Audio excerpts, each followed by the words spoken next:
Ringer Films and HBO's third installment of the Music Box series is Listening to Kenny G.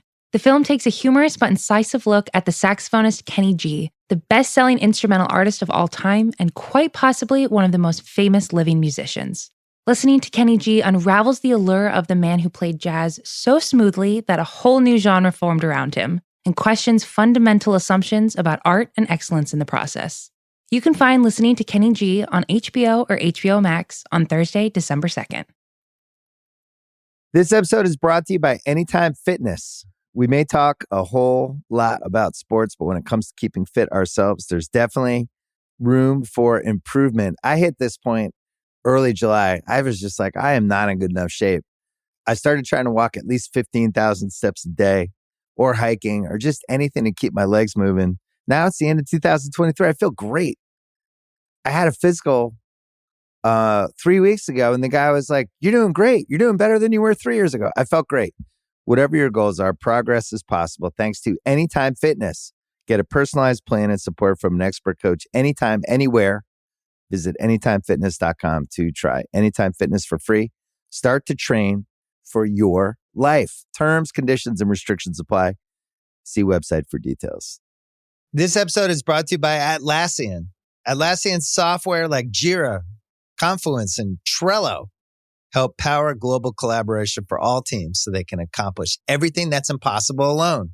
Because individually we're great, but together we're so much better. Learn how to unleash the potential of your team at Atlassian.com. Atlassian.com. Atlassian. Tap the banner or visit this episode's page to learn more. I need supports to have to clear the room.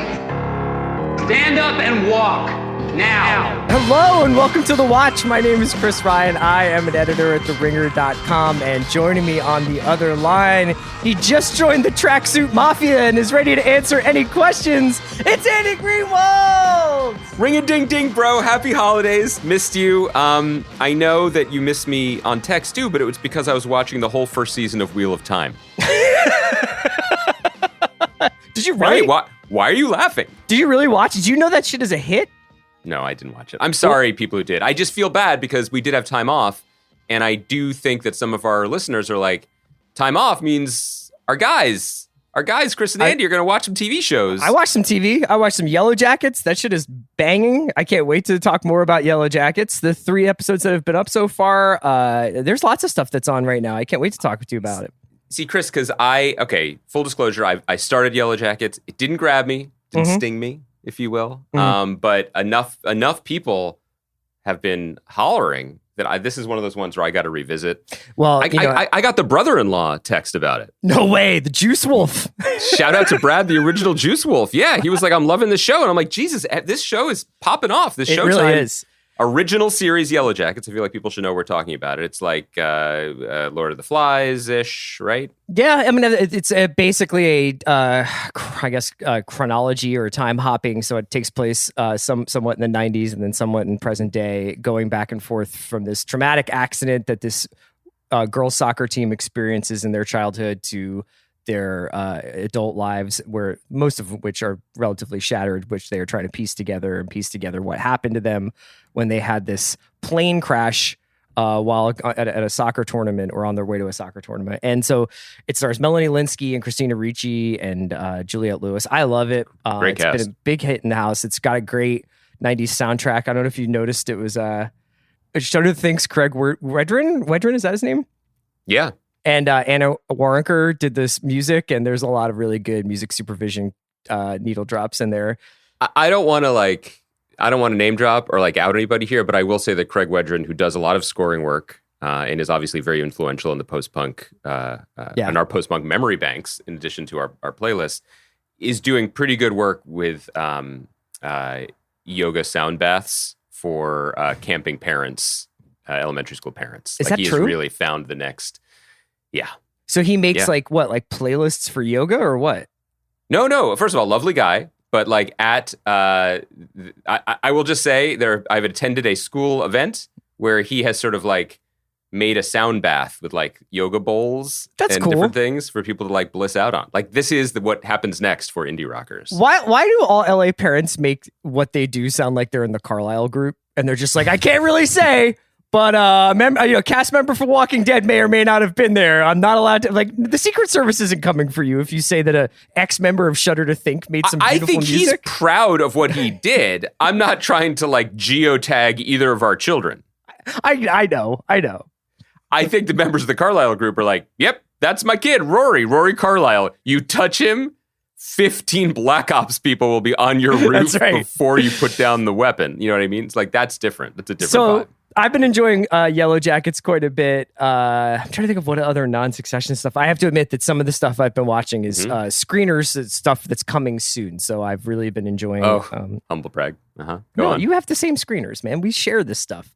I know, but you're like, guys, I'm sorry. I know that you think of me as one of your own, like just a normal beer drinking Joe Popcorn, but in my spare time, I watch upcoming programs. Well, I would like to say that for as much as I have been invested in what's new and what's happening on television, last Friday, or I believe it was last Friday when the news broke that Stephen Sondheim had passed away, I found myself going into a little bit of a Sondheim hole.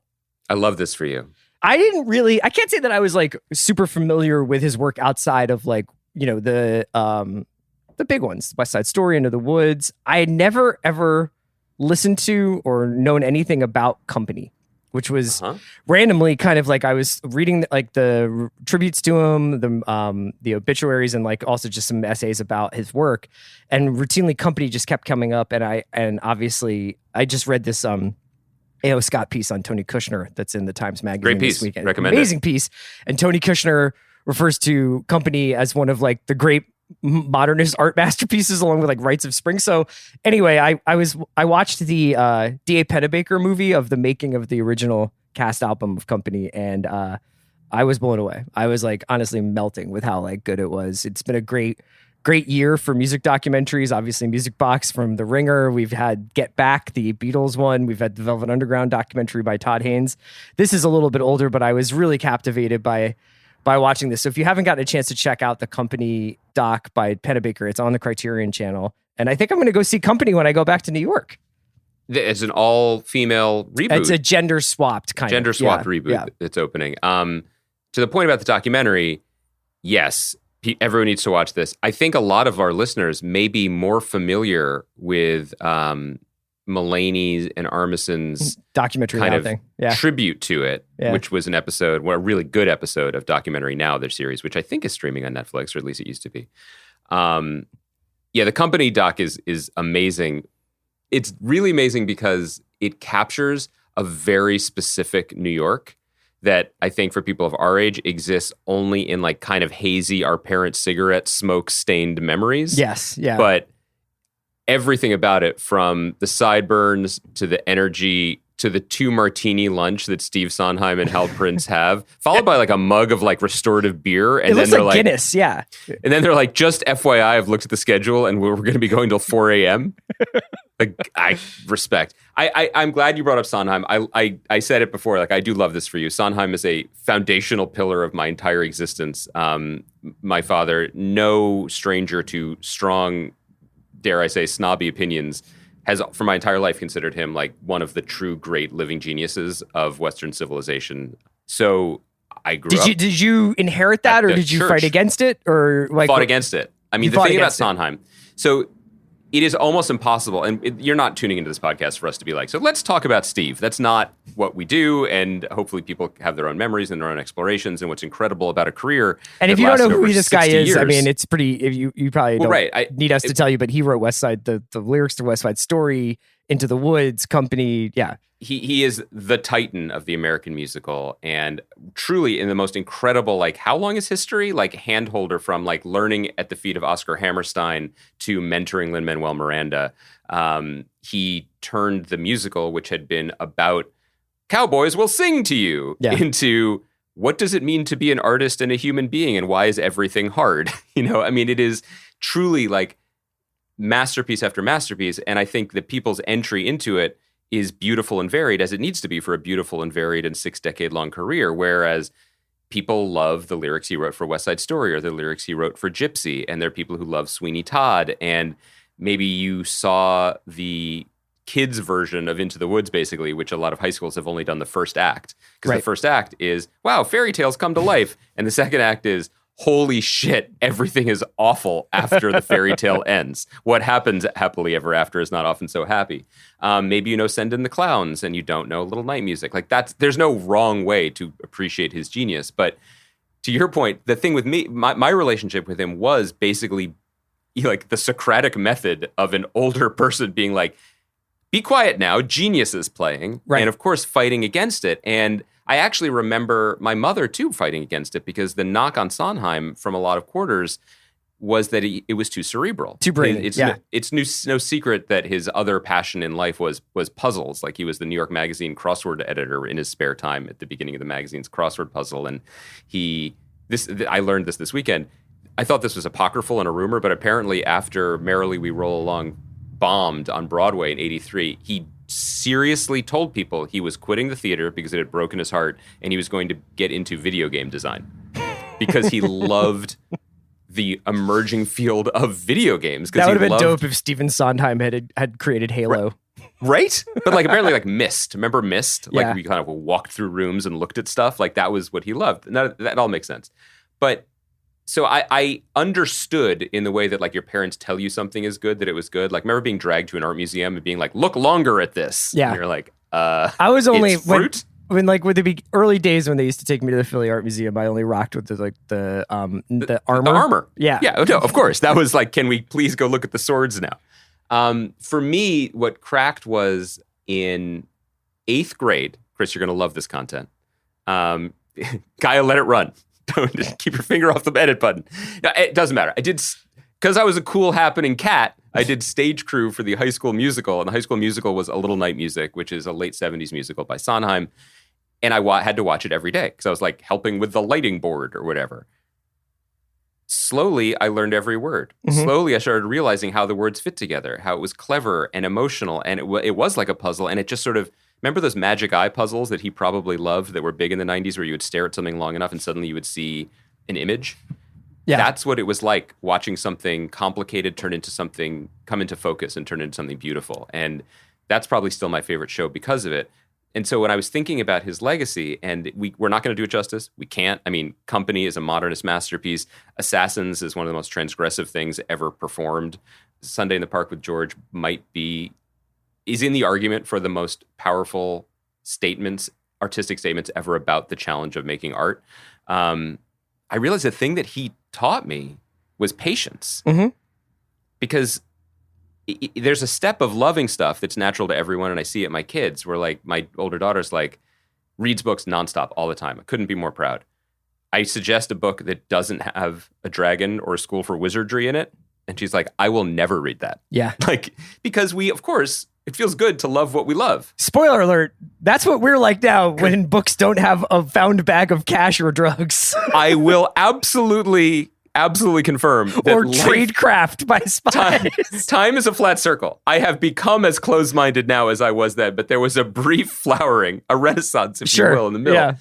Just that art rewards patience, and things that are challenging can reveal themselves to you, not because you're told it's good, but because you can find your own way into it. And that is the history of my relationship with his music. And I realized that thinking back at this incredible, he's just always been there. And what was kind of beautiful about, if something can be beautiful about losing a Titan, for me, it was two things. One was in this, the New York Times had an interview that he had done 6 days before. Yeah. And you can read it online. And he was just talking about the new West Side Story movie and the Assassins restaging and the version of Company that Chris is talking about, and his legacy. And also that on Wednesday, he drove into the city from Connecticut at age 91 and saw 2 shows. Mm-hmm. Listeners, I couldn't do that now.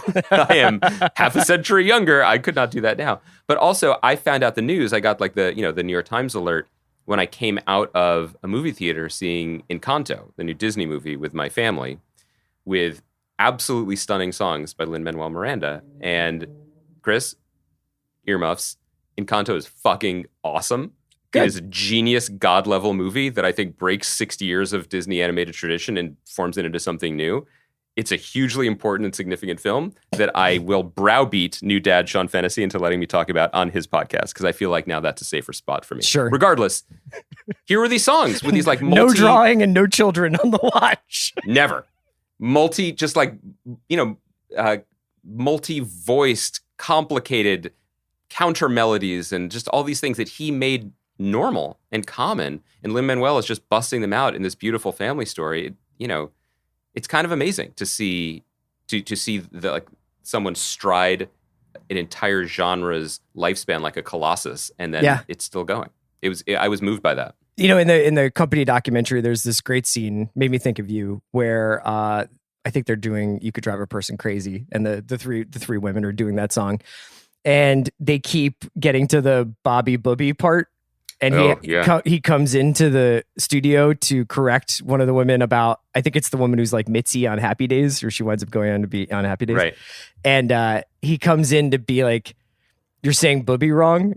And she's like, "Booby." And she's like, "Bubby, booby, bubby, say goody, now say bubby." And it's this great moment of, not only is there a little bit of like the Jewish humor of it all, but it's also like this great portrait of the work that goes into making something seem effervescent and make something seem like it's just springing from an artistic reservoir within the performer, and how much like precision goes into the pronunciation of a vowel.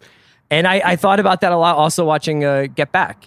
Just you listen to those Beatles records, and I know not all of them were made obviously in the style that they made Let It Be, but you go and you watch them kind of just noodle and noodle and noodle and noodle and noodle until they get the hook, and just, I've been very into watching these sort of these artistic process depictions. I think it's kind of interesting, because what you were saying about how we only read books that are either Pelicanos 20 years ago or Littell, whatever. Like these are the books that we like, and that's true, and we love. But I do think there is an interesting thread in what you're saying, which is that when you're younger, or when we were younger, like the idea of the artist as unassailable God is really important, because they're the ones you're entrusting to lift you out of your existence and illuminate you, right? And transform you. And I feel at this moment, at this moment in life, there's something that I'm finding even more moving and certainly essential right now, to see gods become human. And so you read the Sondheim interview, and he's just like, "I'm a procrastinator. I've always been a procrastinator, and I wish someone was pushing me, but it's like, really? Like, you could have rested on a forest's worth of laurels in 1965. You could have just quit on West Side Story and just been like, yeah, that was Mark Harris's opening line in his really strong remembrance in New York Magazine.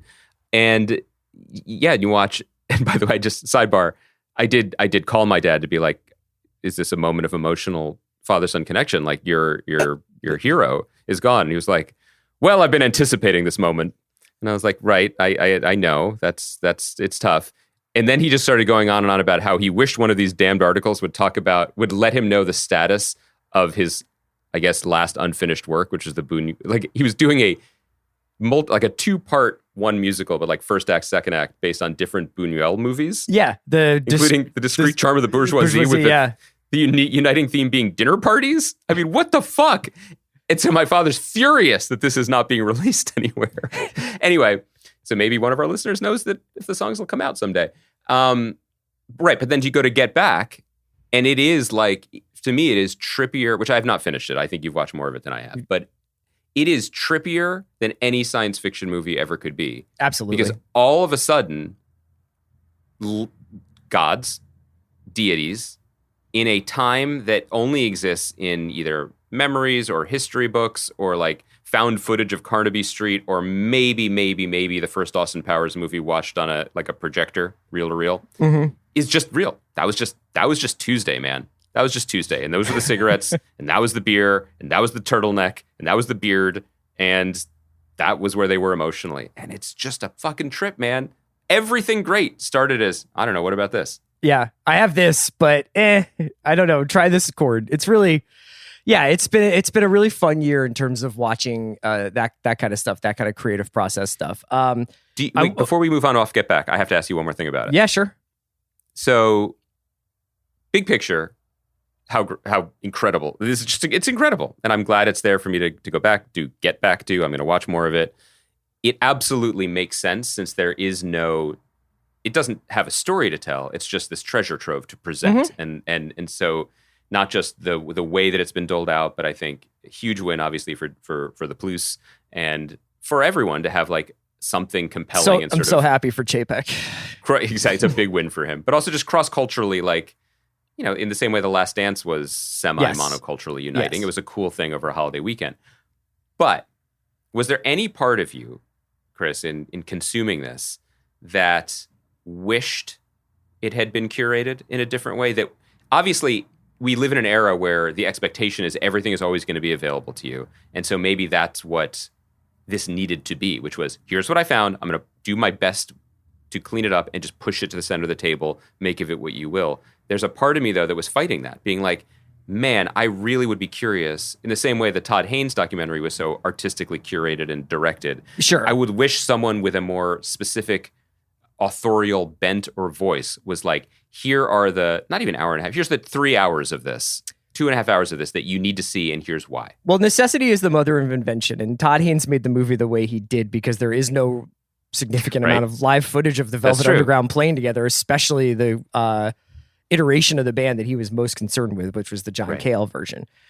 I'm going to those movies for entirely different things. I'm going to the Velvet Underground movie because I'm curious what Todd Haynes thinks the Velvet Underground meant, and he tells that story and he gives that essay. He presents that thesis that this was this singular moment where like pop and avant-garde came together to create something completely new. I watched the Beatles movie because I want to hang out with the Beatles. Like, there is no landing the plane. I know what happens. I know who they were.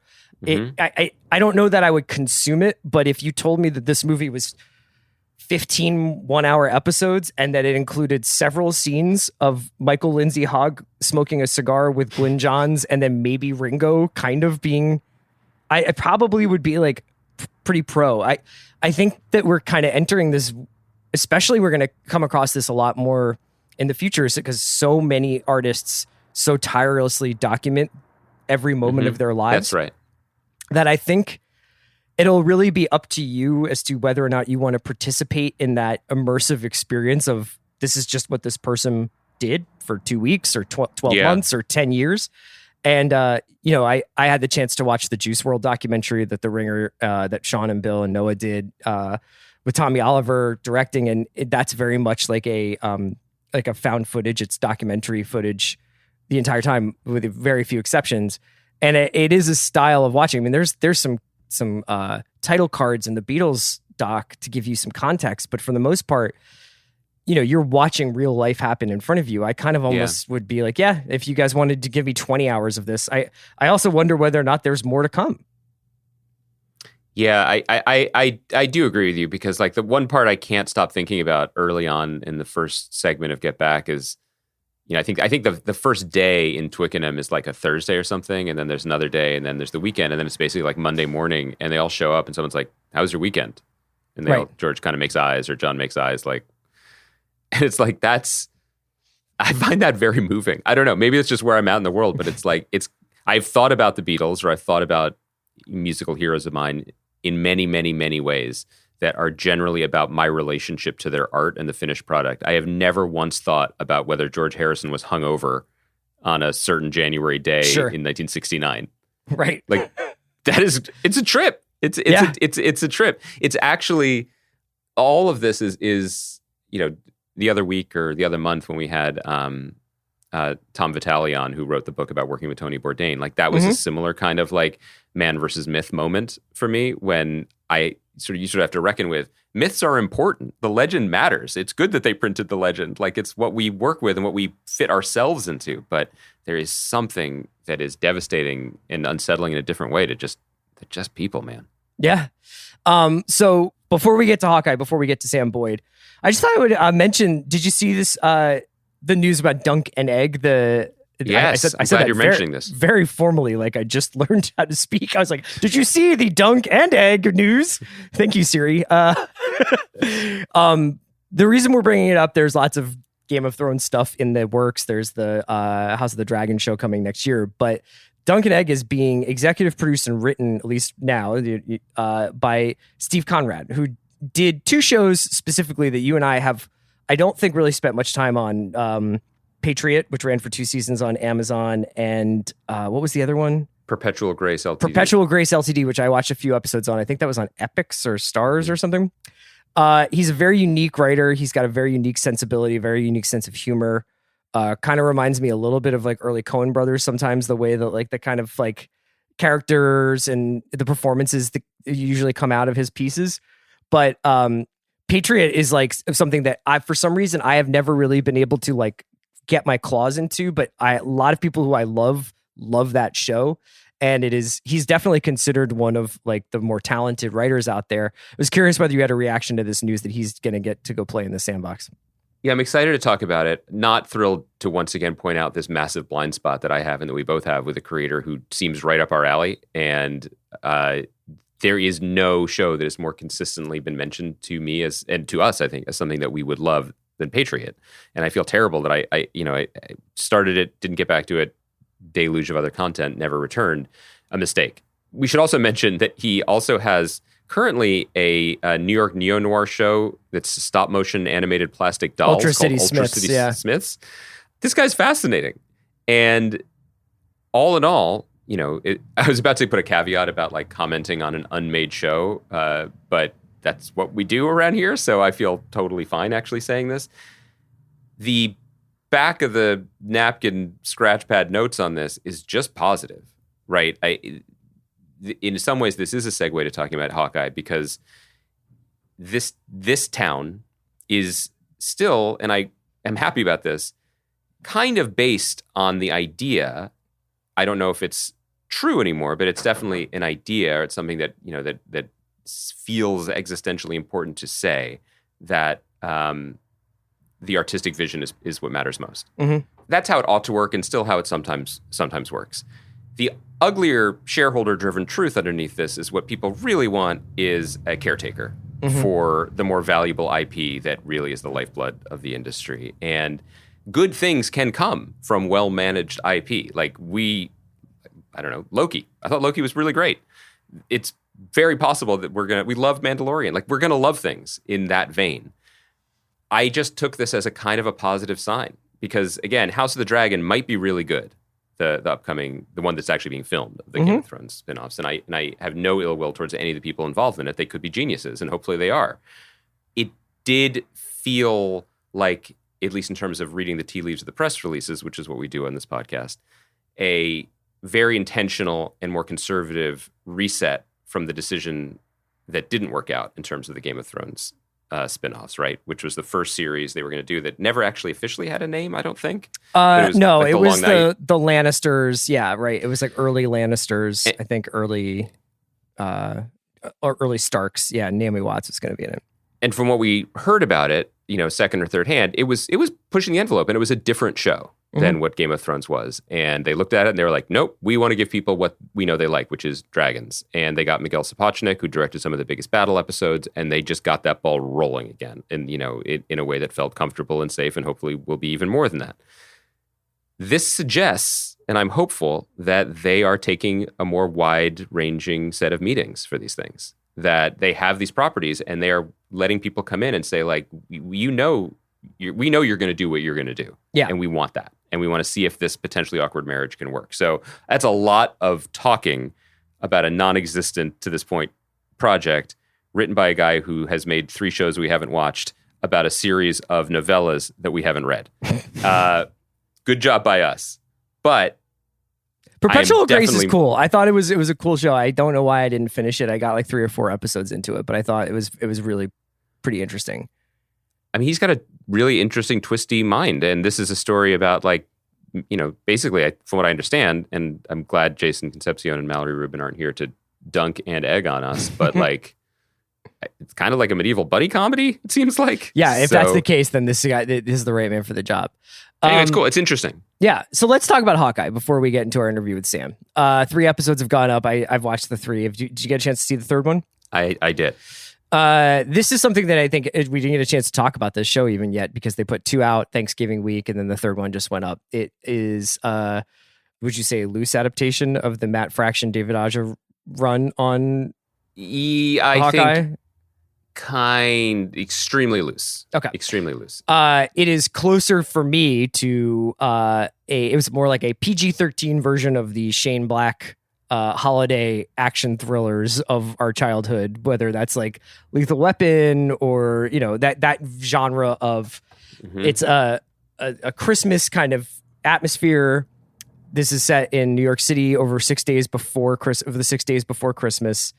It stars Jeremy Renner reprising his role as Clint Barton / Hawkeye as he is stuck in New York City, wants to get home to his family, but first has to recover the Ronin suit that his character wore in Infinity War, where he was like chopping people up, right? Or was that in Endgame? His Endgame. It's where he's just like the how'd you spend your blip, Clint? Exactly. Well. I got this cool haircut and I just started killing guys. That section of Endgame is one of the darker kind of passages. I mean, lots of dark stuff happens in Endgame, but that his whole like I'm rolling through the underworld, killing the mob is not very long passage of the movie, but it's definitely like, ooh, that looks interesting. I would like to spend time there. So I was pretty enticed by that. Obviously, like the Renner performances I've seen in the past. I was interested by the Haley Steinfeld edition, making her Kate Bishop, having her learn the ways of superherodom. And then like all Marvel shows, they just pepper it with this incredible extended cast, whether it's Tony Dalton, Vera Farmiga, et cetera, et cetera. So we get these 3 episodes. And I will say this. The very thing that I find super refreshing about this show, which is the fact that it is not cosmic, that there is no reality bending, that it does not seem to, as of yet, have anything to do with the multiverse or, Kang or anything, is also the reason why I think people will probably feel most muted about this series. I could be wrong. There's 3 more episodes to come. There seems to be a like small, like, who is this character thing, which I don't think is going to reveal anyone of super significance. I mean, I could be wrong. Can I say who I think it is? I think Sure. like I haven't. It's D'Onofrio playing the Kingpin again, right? Like Is that it? Pretty clear. That seems clear to me. Okay. What you don't know, Chris, because you didn't finish watching the Marvel TV Netflix shows, is that in the last episode of Jessica Jones, the Kingpin is revealed to be Mephisto. Gotcha. You burnt. I'll always come back from Mephisto. Andy, what do you think of the show? Well, I'll start with the strong positive that you picked up on. One of the many reasons why the Matt Fraction, David Aja series is one of the greatest superhero comics of the last 20 years. The art, story, character, all that. But Matt Fraction zeroed in on something essential about Hawkeye, which is, this is what all great writers do. Like, the thing that you think is the lamest part about someone, that's the best part. And I'm going to show you why. And it's that he's just a dude who can shoot arrows. And so he gets the living crap beaten out of him. And some of the greatest sequences drawn by Aja are like Clint wearing a t-shirt covered in Band-Aids holding a package of frozen peas to his neck. And I think my favorite thing that Jonathan Iglo, who is a former Mad Men writer who developed this for television, took from that phenomenal run was that very, very, very ground level, bare bones, broken bones understanding of what makes the character unique and different from gods like Thor. And so that runs through just, the shots of him teaching Kate how to dress a wound, to shopping for Neosporin, to the show's other great conceit, in my opinion, which is the musical within the show, Rogers, the Avengers musical, which is very funny and great idea. Great stuff. Loved it. Other than that, Chris, I don't know why, but this might be the show that's broken me. Yeah. I don't know why. We all have our own internal snaps. Shout out to Thanos when it comes to this stuff. It may very well be because I love that comic book so much, and this series has helped itself liberally, if not generously, to its iconography and fonts and style and some of its storyline, including the pizza dog and the tracksuit guys. But it fails that story so just essentially in the same way that it kind of fails all of the stories that it's telling so far, because it is an impossible task. And we've talked about this 100 different ways, so maybe it's not worth belaboring it. I just really felt it so strongly in this, which is, look, it's really, really fucking hard to make a TV show. It's really, really, really hard to make a good TV show. I don't know how you make a multi-part, multi-level, multi-format IP Hydra like a Marvel series. I just don't. Like, when we first talked about our optimism for these series, it's like, oh, they could do small little things. They could do small runs. Literally this comic run, or Willow Wilson and Alphona's character creating Ms. Marvel run, which is going to be, harvested to bits for the upcoming series as well. Those make more sense as TV shows. That's kind of exciting. But the thing that made... Yeah, I don't think they anticipated not having movies, which is sort of the problem that they ran into. I would actually say they definitely didn't anticipate the last year, but I think what they did anticipate was movies starting to mean less and less as a thing, and streaming meaning more and more. And so the idea that they were never going to be standalone objet d'art. They were also never just going to be spackle like the Agents of S.H.I.E.L.D. shows were. They're just going to be more of it. And when you have more of it, there's just more chefs in the kitchen and more masters to feed and more voices to listen to. And so how are these 3 episodes even functioning? Okay, so a standalone story with a very specific tone about the least powerful Avenger trying to get home to his family for Christmas, that also needs to reckon with that character's extremely homicidal, verging on sociopathic killing spree. Look, if you want to watch 5 years, watch Mayor of Kingstown. Exactly, you have that somewhere else. Can I tell you? I think I did mention this to you, but the 3rd episode of Mayor of Kingstown, I watched it, and I got to the end, and I liked it, and really immediately thought about the fact that I didn't know anyone else to tell that to, because it's so depraved that I've actually run out of people to share it with. Like, there's nobody else in my life who's like, it was amazing when Mike McCluskey organized both the White Power Gang and the Crips to execute that child murderer. And I was like, I just have run out of friends. I'm out. Are you like Ethan Hunt with your knock list of like the 9 people who you can say these things to and feel safe? Yeah. And you have to find that. I got 0. Yeah. So servicing that dark history, not in Kingstown, but in the Marvel Universe writ large. Also, this absurd family that Joss Whedon saddled the character with in the Avengers movies, and also introduce Haley Steinfeld's Kate Bishop, and also introduce Echo, Marvel Universe's first prominent character with a hearing disability or hearing loss, and also move the larger MCU project forward.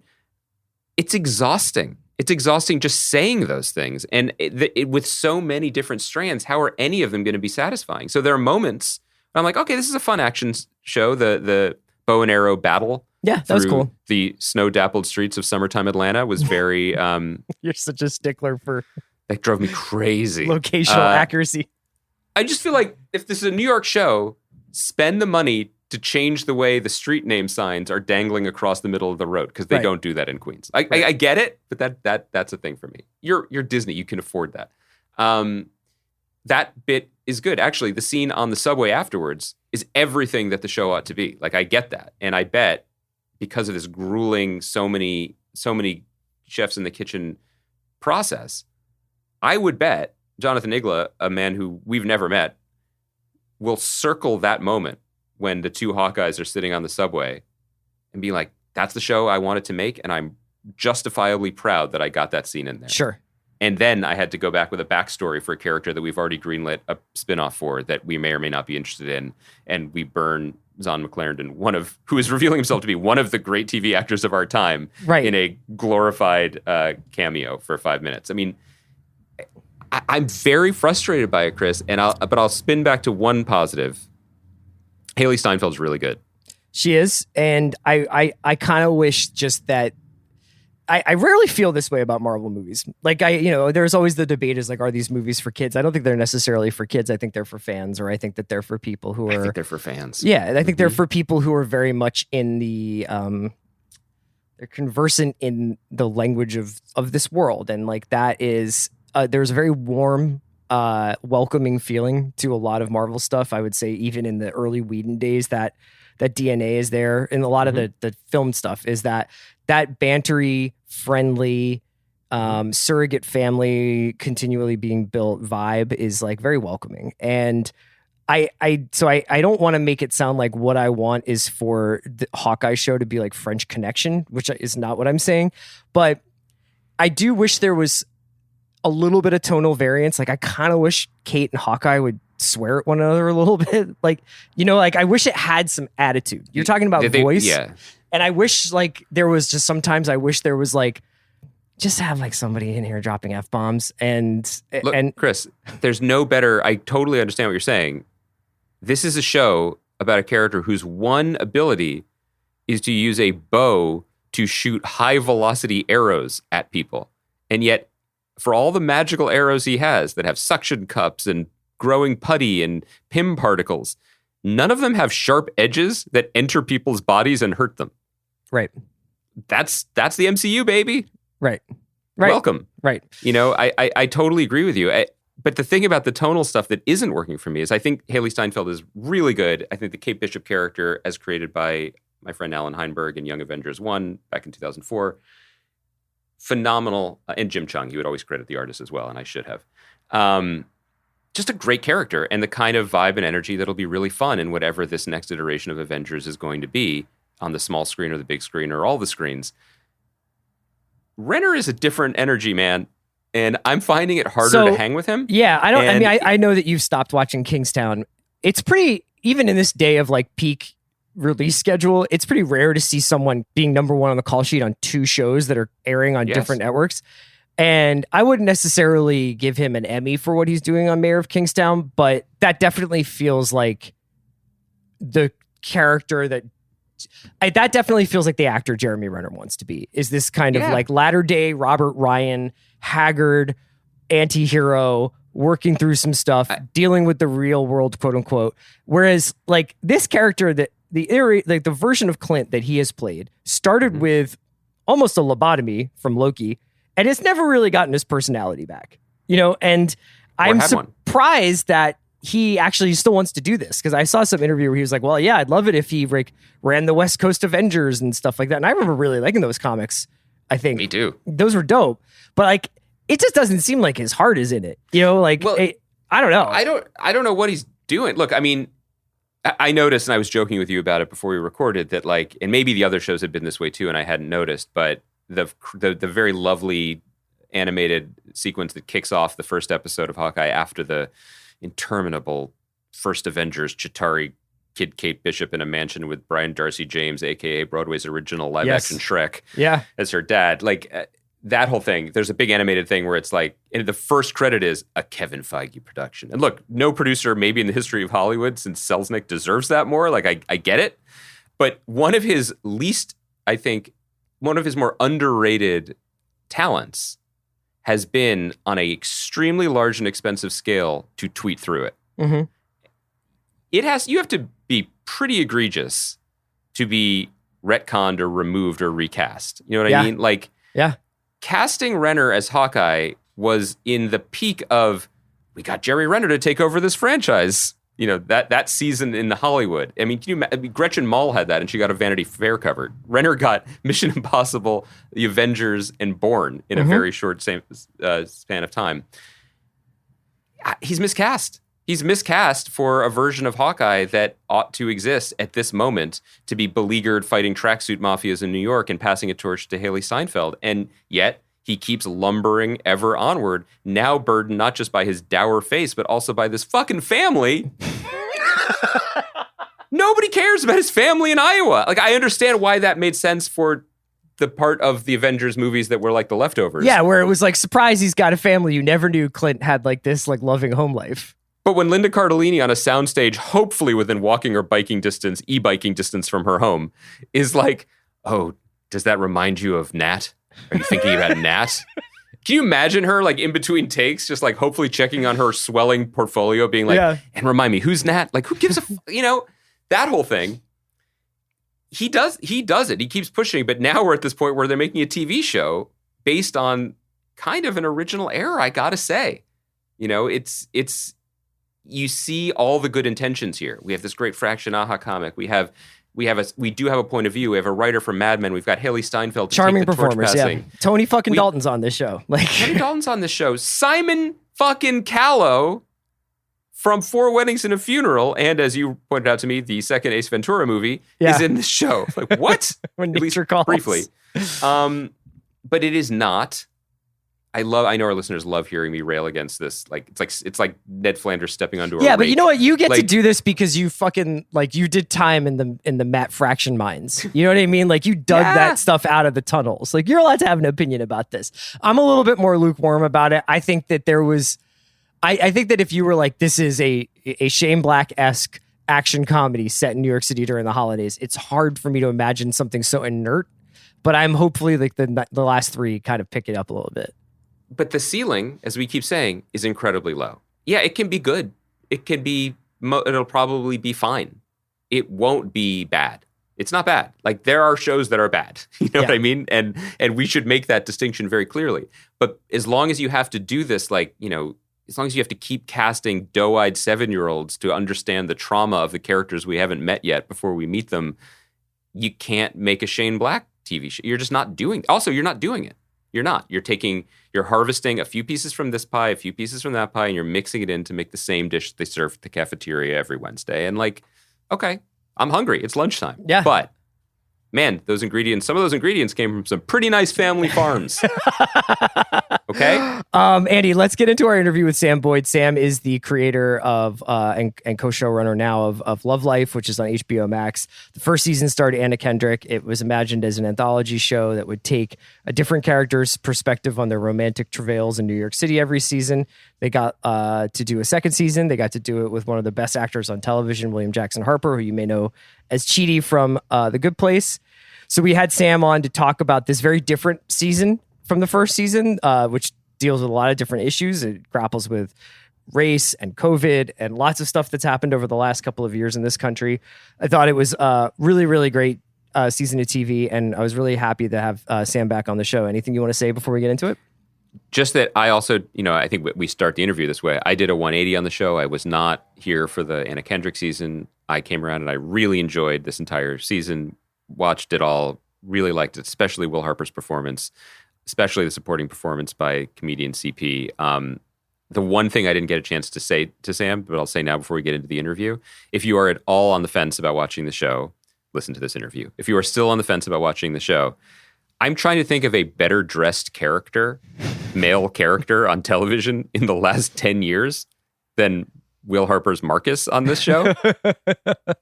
The shirts, I mean, come on. He does. I could see this being really relevant to you. To me, I'm more of a Casey Dutton fan from Yellowstone, but I get what you're saying. I just feel like it's under.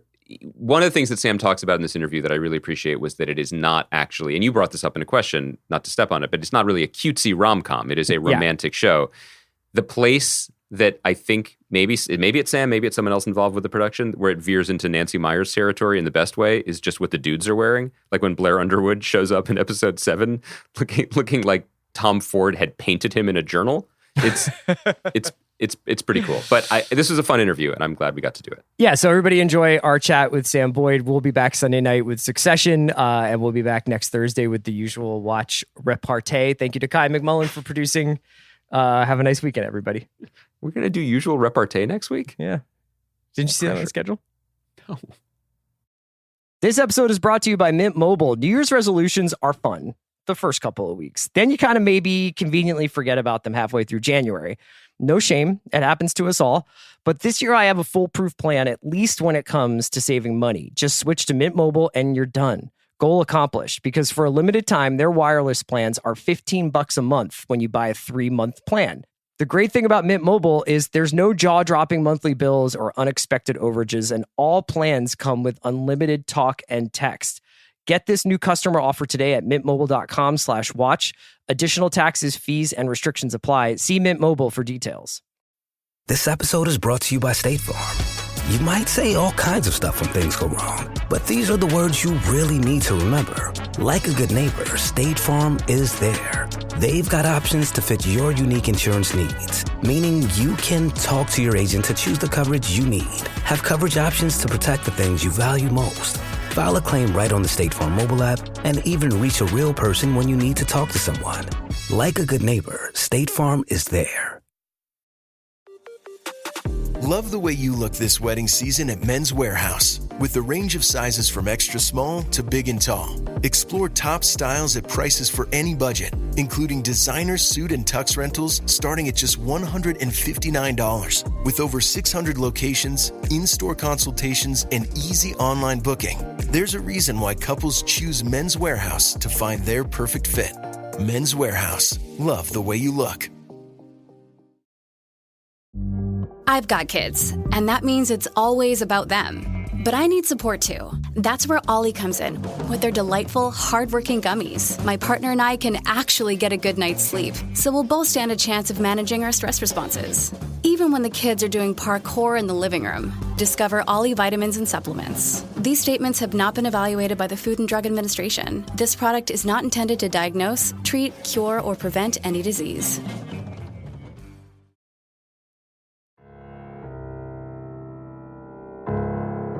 Andy and I are so happy to be joined by Sam Boyd, the creator of Love Life, one of the, I guess, co-showrunners this season, which is something we're going to talk about with him. The second season is up in full on HBO Max, and Andy and I were such fans of it, so we wanted to have Sam on the show to chat about it. Sam, thank you so much for joining us, man. Thank you. Thank you guys for having me.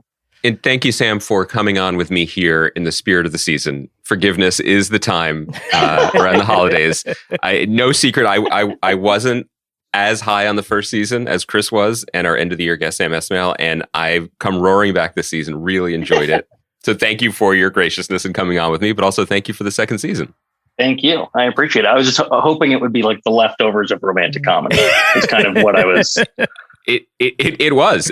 I appreciate also, I don't think, at least I didn't pick up on any particularly trolling elements of the story that you put in just to upset me, the way Damon did with the leftover season 2. Yeah, like, which I think is healthier. Marcus's boss isn't named Andy, I don't think. So yeah. No, but I can go back and do a little ADR. You mean the way Justin Thoreau's horse was named Andy in season 3 of the leftovers? Mm-hmm. Sam, that actually does bring up an interesting question I wanted to start with, is how often do you hear stuff like that where it's like people's relationship to the second season being completely different to the first one? Because while there's connective tissue and it exists in this New York that you've come up with your collaborators, I wonder whether or not like the two seasons are distinct enough that it has separate sets of fans and separate sets of reactions. Yeah, I mean, I think, you make stuff and you just are excited that anybody ever watches it. So I think on one level, it's mostly just, I'm glad anybody who's finding the show this season or liking the show this season that maybe didn't find it, know about it, respond to it last year, that's happening. I think, we talked a lot in making the show about trying to hit this kind of same but different sweet spot where we were, I think wanting certain things to carry over and also wanting to just let it be something totally new, having that driven by the story and this new character and wanting to do that justice. So yeah, I don't know. I mean, I think there's a lot of stuff out there, a lot of stuff to watch. So I kind of get it either way. Well, let's rewind it to what you're talking about, the moment when you finish the first season. You have this great framework of an anthology series where you can tell different stories and you can pick up some similar things and change them. Can you talk us through how this developed organically? Not just wanting to tell Marcus's story, but also then the next step, which I think Chris and I were both really struck by and impressed by, which is then you felt clearly, not to put words in your mouth, but that, you would bring in other collaborators to help you stay true to the spirit of having a person of color as your lead.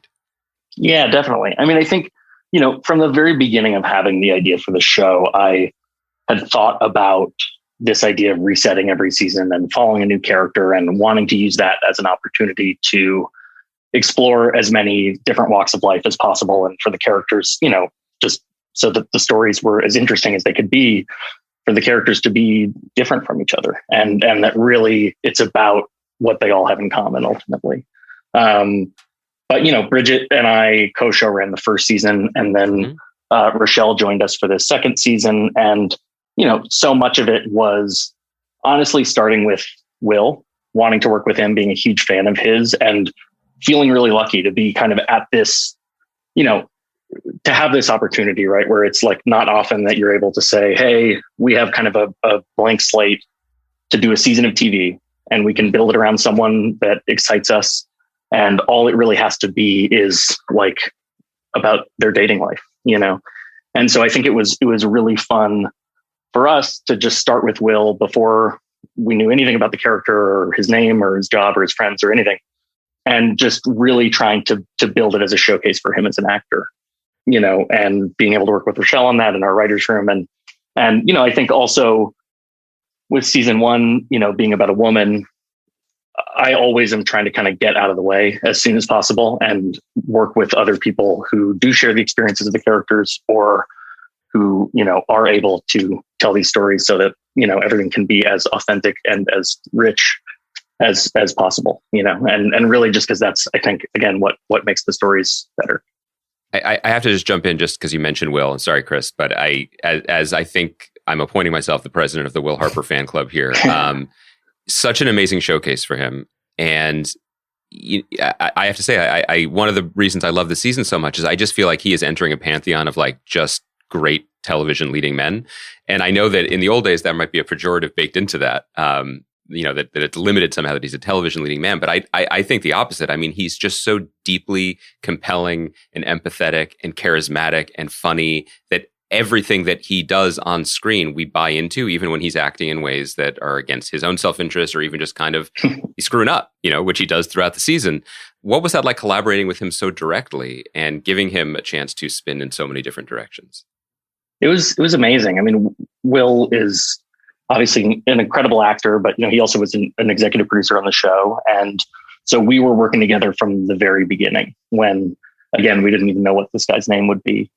And so, you know, he's a writer himself. He's so smart. And it was just like a dream to get to work with him and to build this character together and to kind of push it in different directions together. You know, I think with him too, it just always was exciting to have this total collaboration, right? Where he's so kind to everyone. And it's really just like from the beginning, a situation where he's just there and like has his sleeves rolled up and wants to make something special. And I think, you know, it was an incredible experience. I think working with him and with Jessica together and really trying to have it be this kind of loose and open thing where there's a feedback loop and the actors are informing the characters and vice versa. You know, not that there's really anything of Marcus in Will, but just that he was part of the decision-making process and that it was kind of, you know, made for him, you know. And I think especially to your point about being able to kind of play against his extreme likability as a person, you know, it was fun to be able to put this character through the ringer, have him do some sort of unsavory stuff, or to kind of follow this guy down the rabbit hole, have him make the wrong choices and let him be, you know, hopefully complex and weird, and that Will is like, you know, Tom Hanks or something. So you just kind of roll with it. They are both secretly ripped, Will and Marcus. That was one thing that you definitely steered into. Yeah, that was where there was just no getting around it. You know? Yeah, right. all those shirtless scenes. Sam, when you're doing something that is an anthology series, but that is also, I guess it's an anthology season to season, but has some connective tissue. I was curious whether or not in the background for you, for Rochelle and Bridget, and for Will, what role season 1 plays in it? Obviously, without giving too much away, Darby plays a role in this season, albeit pretty, you know, peripheral. And I was curious whether or not there were things from the first season that you were like, these are certain qualities that I think are inherent to the series that I want to continue, that I want to keep seeing us explore, versus we could go in a completely different direction. I don't necessarily want to hit these same beats, these same emotional notes. Yeah, I think, you know, on a plot level, we would talk about it a lot. I think we were very conscious of wanting season 2 to kind of zig where season 1 zagged, maybe. And, you know, I think one of the things that has been important to me about this show from the beginning is the idea that with every new story that we tell, we're sort of just making it muddier and muddier, and we're not saying any one thing about any of it, so that it's not really like, oh, we have answers to questions about what it's like to be in a relationship, but that instead it can just ring true, hopefully, and that these sort of more honest depictions remind people of their own lives, but aren't necessarily us saying we know anything. And so I think wanting to take the opportunity in season 2 to depict pregnancy in different ways, or depict any number of kind of plot points or, subject matters, so that it's,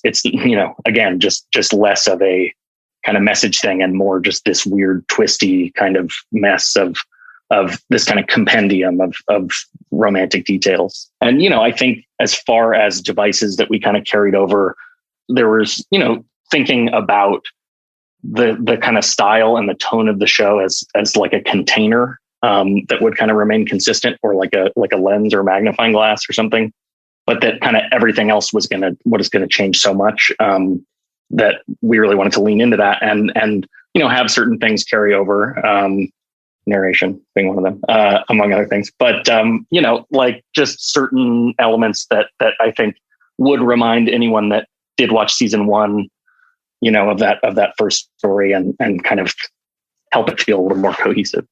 I've said this before in the podcast, but my favorite genre of podcasts to listen to in my free time is dudes talking about their therapy experiences. And this is podcasts. Podcasts. No, there's 2 kinds of podcasts: talking about therapy or indicating clearly and cluelessly that you need therapy. There's, I feel like it's a fine line. The funny thing is he's saying this, but like whenever he texts me about listening to podcasts, he's listening to Bill.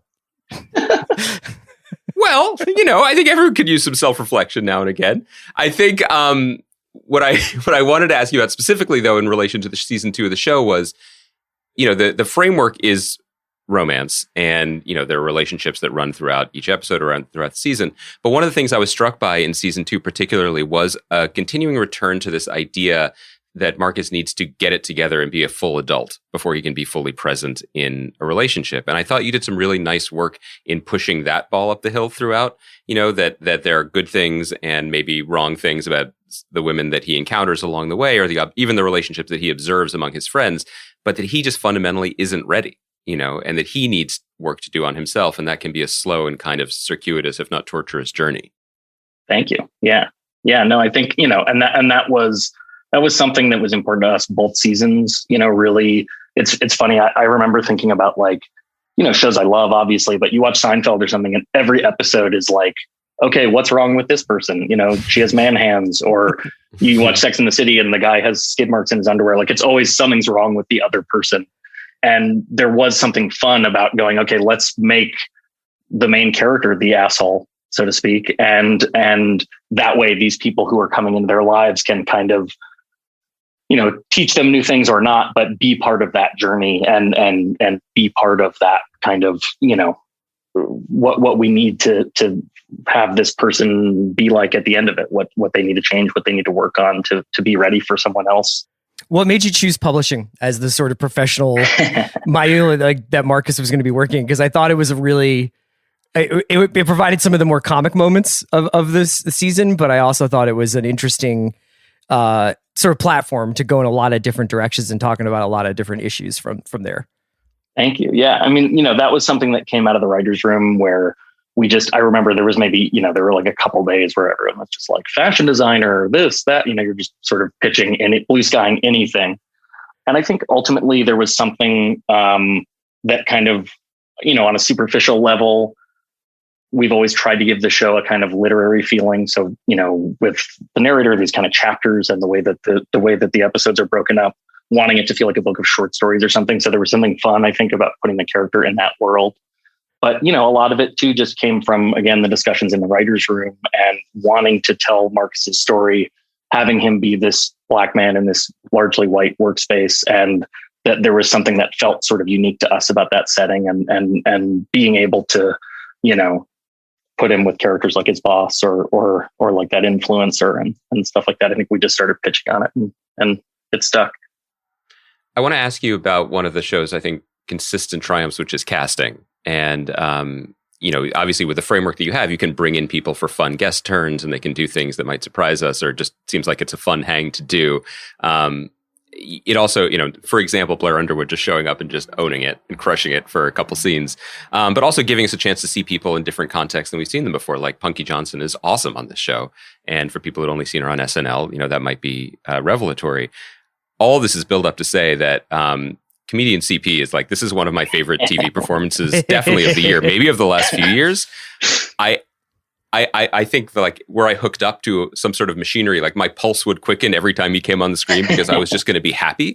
How do you stumble? It's not stumbling makes it seem like there's, this is all accidental. It's not. Obviously, you have casting people and you're watching people and you're reading people. But I guess I want to ask you specifically about him, but then maybe there's a way to sort of branch it out into the casting in general. Yeah. I mean, I think just talking about CP, like right off the bat, obviously he's a force of nature. We had written that character, and you always want the sort of friend characters to feel real, but he was able to make the character so funny. And it got to a point where just the stuff that we were writing for him, even if they were solid jokes, just whatever came out of his mouth was always better. And so even just from the very beginning, like I remember that first episode, we were like, he has this phone call scene with Marcus. We have to lay the pipe of like what his job is, that he sells these box seats or whatever. And I remember it was like, okay, let's put a phone on his desk. And I just said, CP, just take a call while you're on with Marcus and just get out like a couple lines about, your job. And he went on a crazy tear that includes obviously what's in the episode, which is like a whole thing about a linguine bar and this like imaginary Italian guy that he's invented. And it was just beyond belief. And like, I remember shooting those and I literally had to go to the other side of the soundstage and I was just listening on my headphones because I was like crying with laughter and I had to bury my face in like a 2x4 on the wall basically. And it was just always like that. We would just, and then the whole crew, I mean, it's funny. Normally they say like, if people are laughing on set, it's a bad sign, it can be like an in joke or something like that, that doesn't ultimately play. But everyone was just like, crying whenever he was on set. And it was, really fun to work with him. And as far as, but I just got to jump in because he's not just a comedian though. Like, right. He's really compelling and he's playing this character. I mean, it's really fantastic. It's really exciting because you can hire a funny comedian who can drop jokes and improv. But this guy's the total package. He was great. Definitely. And I think, a lot of it's something I've always kind of prescribed to is like the comedy is better when it's coming from a real place like that anyway. And so I think it's kind of, I do see it as sort of one and the same where it's, he's making these jokes, but, CP, in real life, he is a dad, he has 2 daughters, and he's this incredible and sweet and sort of just amazing family man. And so I think he was able to kind of key into that. And really, have it, again, just feel a little more real because he is so good. And it was just awesome to get to watch him work and watch him and Will and Arian all together was so fun. And yeah, I mean, I think, the cast this year is just like a total embarrassment of riches. It was really fun to put together. And I just feel super lucky. I mean, to a person, every single person was just like, it felt like a murderer's row. So I think we just felt lucky to get to work with them. And it was amazing to get to kind of write to this cast and again, try to have a sort of feedback loop there. I was reading an interview you did with Will, I think it was in EW or something, and he was talking about watching the first season of the show and that the thing that jumped out at him, and he had a line that I'm sure was just something that he said in passing, but it did leap out at me, was that he didn't think the show was at all cute. And that unlocked something for me too in my way of like articulating why I like it, which is not to say that I'm not into cute sometimes, but when you're doing something that is inherently has romantic elements and it has some comedic elements, although I really hesitate to call this a rom-com per se, it's like, I think you can really easily fall into saccharine. You can really fall into cute. And I think you can really do that also in TV. It's easy probably to rely on, let's have like these hammer moments every 5 to 7 minutes that are just going to feel adorable and memeable or whatever. But aside from what the characters are sort of going through, is there a resistance on the part of the creative team and the show to just try to like let these people breathe and walk around and talk rather than have them put into adorable situations that like comedy or romance blossoms from? Definitely. I think it's funny because it is nominally a romantic comedy, but I have always kind of felt like, we try to use it as a little bit of a Trojan horse, and really for us, it's, this sounds pretentious, trying to make it really like a more of a character study, and that it's just about these people and they're growing up and they date, and that's a big part of how they sort of grow. But I think none of us were really ever interested in like rom-coms, so to speak. Obviously we love them and we love a lot of them, but I think we were always thinking more about like the Before Sunrise movies and stuff like that, where it's more organic. It's people talking, they're walking around. What does that feel like? And even with these kind of bigger romantic moments, that almost the point is people are just like bumping into each other. It's not some big sweeping thing. And always trying to kind of kick it up a notch, elevate it so that it feels commercial and feels fun. But yeah, definitely always trying to find ways to have it hew closer to real life than to romantic comedy, and really just using that as, as bait, I guess.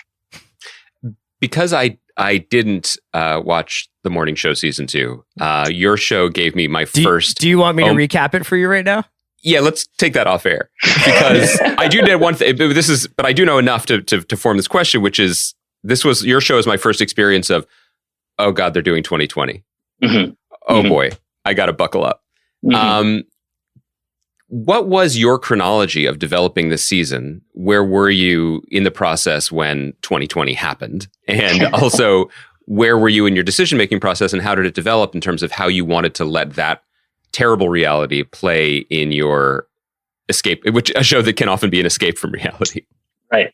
Yeah. I think it's funny. We've always tried to hit this kind of the sweet spot of like, we call it relatable escapism, I guess. And so it is this kind of weird, double-edged, not double-edged sword, but it's a two-sided coin. And I think with the pandemic stuff, honestly, it really came from the fact that we'd been so specific about time in the first season, and that was a fun way for us to go, oh, it's the summer of 2015. So this Fetty Wap song is playing at this roof party, or Linsanity happens. And it did feel like we had kind of written ourselves into a corner, because, having this be a universe where Linsanity exists, but COVID doesn't, just did feel kind of off.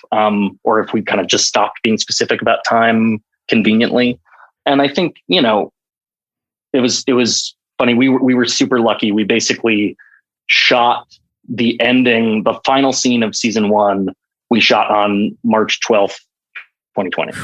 And we were in the middle of a week of pickups, and we only got the first half of the week, and we shut down the morning of the 13th. And I was on a plane back home to LA, and we finished the show remotely and cut it. And so it was this kind of really weird situation where the entire first season was posted and released remotely. And then, the writer's room for season 2 was remote, but that was all sort of cleanly on the other side of all the pandemic stuff. So we had kind of had a few months of, like we say in the show, the roasting whole chickens and watching Tiger King or whatever. Right. And, and then we got back in the room, put this room together and started working on season 2. And I think really it was just, especially as we built this character and thought about Marcus as being someone who's sort of so driven by what other people think, or he's so kind of consumed with self-consciousness, that it made sense to put him in a situation where all of a sudden kind of everyone else is stripped away and he's forced to kind of sit with himself. Is it messed up that like the moment that gutted me was when that wonderful Brooklyn cafe that you keep coming back to is suddenly takeout only? Does that make me a sociopath, or does that just make me not ready to fully engage with my feelings? That one scene was just like, that hit me. Yeah, that was when I remember that day, people on the crew coming up to me and being like, this feels crazy. And just I think people had a visceral reaction to that set. When were you shooting? When was the season shot? We shot over the summer. So we shot from May to August. Of this year. Okay. Of this year, yeah. Yeah, we were kind of. So you were shooting when everything was better for a couple weeks. We were in like the perfect kind of everyone's vaccinated, COVID is gone. Right. And then Delta kind of came out right when we wrapped. Can I ask one question specifically to that episode, which is episode 9, basically, which is the 2020 episode? Again, one of the, much like the year that we all experienced, there's the COVID hit, and then there's the social justice movement spilling out onto the streets and spilling out in kind of very essential and messy ways into Marcus's professional life, not his personal life. I found that whole sequence very compelling and very interesting. And I just wondered what that was like as a balancing act, because in the episode, Marcus's, kind of untrustworthy ally coworkers or bosses are trying to sort of co-opt his blackness into their corporate experience, and it spills out. As a would-be white ally talking to, I would imagine, another, what was the experience like of crafting that moment and getting that tone right and in a way that felt true to the experience of a character like Marcus? Yeah, I mean, I think, obviously telling the story of 2020, that's such an inextricable part of the year. And, with everything in the season, we tried to kind of walk a line where we're not ignoring Marcus's blackness. We're not pretending that this is not, a component of his life, but we also just want to tell a story where this guy can be himself and just live, just be. And, in kind of crafting, especially those moments in 209, it was actually Will himself wrote, I don't know if this is like the WGA is going to come after me or something, but Will wrote that speech, his quitting speech. And that was something where, again, it was sort of like the way I was talking about, just, giving CP the office phone and letting him go for it. I just remember sitting with Will in his trailer one day when we got rained out and talking that through, and him writing it and really just, pouring himself into it. And, just wanting to be able to hit, aspects of that without hitting anyone over the head with it. And I don't know, trying to address it without addressing it and hoping that it was sort of subtle, but there.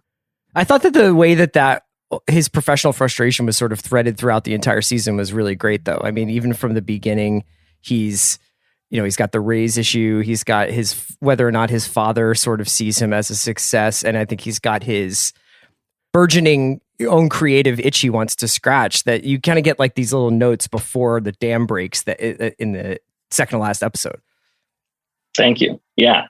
Yeah. I mean, look, some of that stuff is accidental, and then you just embrace it in retrospect when you kind of get through. I mean, Andy, I know like what it's like to make a season of TV, and it's not always that you're making the choices on purpose. Sometimes you take credit for them later. Exactly. Yeah, just take the W. What I mean to say is that was all what we envisioned from the beginning. No, but anyway, thank you. Yeah. After getting through that 2020 episode, I was curious, as somebody making TV, are you, this may not be up to you because COVID may not be done with us anyway, but were you like, this is not something I'm interested in incorporating into my storytelling any longer? Because, the show's very optimistic about the tail end of the pandemic. We're eating outdoors, we're vaccinated, we're going to the Bahamas. Yeah, it's great. Everything seems super good pretty quick, which I really respected. Love Life season 3 :Omicron. Yeah. Yeah. It's gonna be. Yeah, exactly. All right, but did you find that to be like I don't want to say good, but like a interesting creative challenge that you are now like, I guess this is what I will be writing about for the next 5 years? Or are you like, I'm all good, get me on the Succession season 3 plan where COVID is in the rearview mirror? Yeah, exactly. Yeah, I mean, look, it was definitely cathartic. I definitely, feel like we've been taking the show one step at a time. So if we're lucky enough to do more of it, I don't know what we'll do. It probably won't be my favorite part, figuring out how to address COVID. But, even towards the end there, and you guys are kind of, alluding to this already, we ran into like speculative sci-fi, in a way that I never liked to, right? But we didn't really know what else to do. So yeah, it's funny. I remember being on the set and being like, are we imagining a future with masks or without? And I remember saying like, I guess I'd rather assume there aren't going to be masks and be wrong than assume that we're, always going to be wearing masks. And on a personal basis, you yada the two things that I least wanted to see and least wanted to think about, which was the end of the pandemic and writing a book. Successfully finishing edits on a book, let's say. Like those are the two things that I just like, that's good. I'm good. I want to take mask off and I wanted to be on the best. You should get into the multiverse though, Sam, where you're like, and now the Knicks, they're going to beat the Hawks. It's going to be great. When you started your first question, Chris, I thought you were going to be like, this show is firmly set in the Darbyverse. However, I did think that's where you were going with it. Julius Randle destroys Trae Young, 5-game Victory in the first round. Nick's That's a great gone. idea. Well, Yeah. Hawkeye, we were talking about doing season 3 about Hawkeye, so it'll be a good That's Yes. good. crossover. So this is the question that no showrunner wants, but I am curious about how far along you are in thinking about what other types of stories you'd want to tell. Like what they're obviously, when you're telling a story about young or youngish people in New York City. Andy, he falling in and just out of told love. us it's a guy. He's an archer. He's also an That's Avenger. right. Yeah, Haley Steinfeld is the supporting. I think one of the things, season 2 was an experiment because, again, at the very beginning, I was like, oh, great, we're going to reset every year. I really didn't think that we were going to be lucky enough to make more than one season of this show, and so we were a little bit of like the dog that caught the car at first. But I think there was something really amazing and fun about the way it came together this year, and again, just the immense collaboration that it took. And I think I've joked that like I want it to be like the Nancy Meyers version of SVU or something. Like I want it to go on forever and be like a romantic procedural or something, essentially, because it really is just this format. So I think for me, even going back to talking about Will and the kind of origins of this character, the genesis of this season, it's going to be just about, finding actors that are interesting to build seasons around and working with them to build the characters, bringing in, showrunners who, can sort of write from or speak to that experience, obviously wanting, all of the characters to be as different as possible from each other and exploring, the lives of LGBT characters and any number of different, situations and backgrounds and just going from there. Well, I just think it's really interesting and admirable because this is too much pressure for a project that is also just about people falling in and out of love. But I do think that your show is a really interesting mechanism and opportunity to sort of show what kind of humble, open-minded storytelling can be like in what is generally a sort of a fraught moment for the industry, if not the country. When we were talking before about Will's character, about Marcus, his blackness being essential to his character, but not being the defining trait of the character. This is what everyone is trying to work on, being better at communicating, and the rewards are huge, but it's difficult and it requires, challenging conversations and interesting collaborations. And I'm excited that you made this season of television under those, in that framework, and excited to hear where it can go next. Thank you so much. Yeah, Sam, it was a really, really impressive second season, and I hope you get to do more and can't wait to see what you do next. Thank you so much for joining us today. Thank you guys. Really an honor. I appreciate it.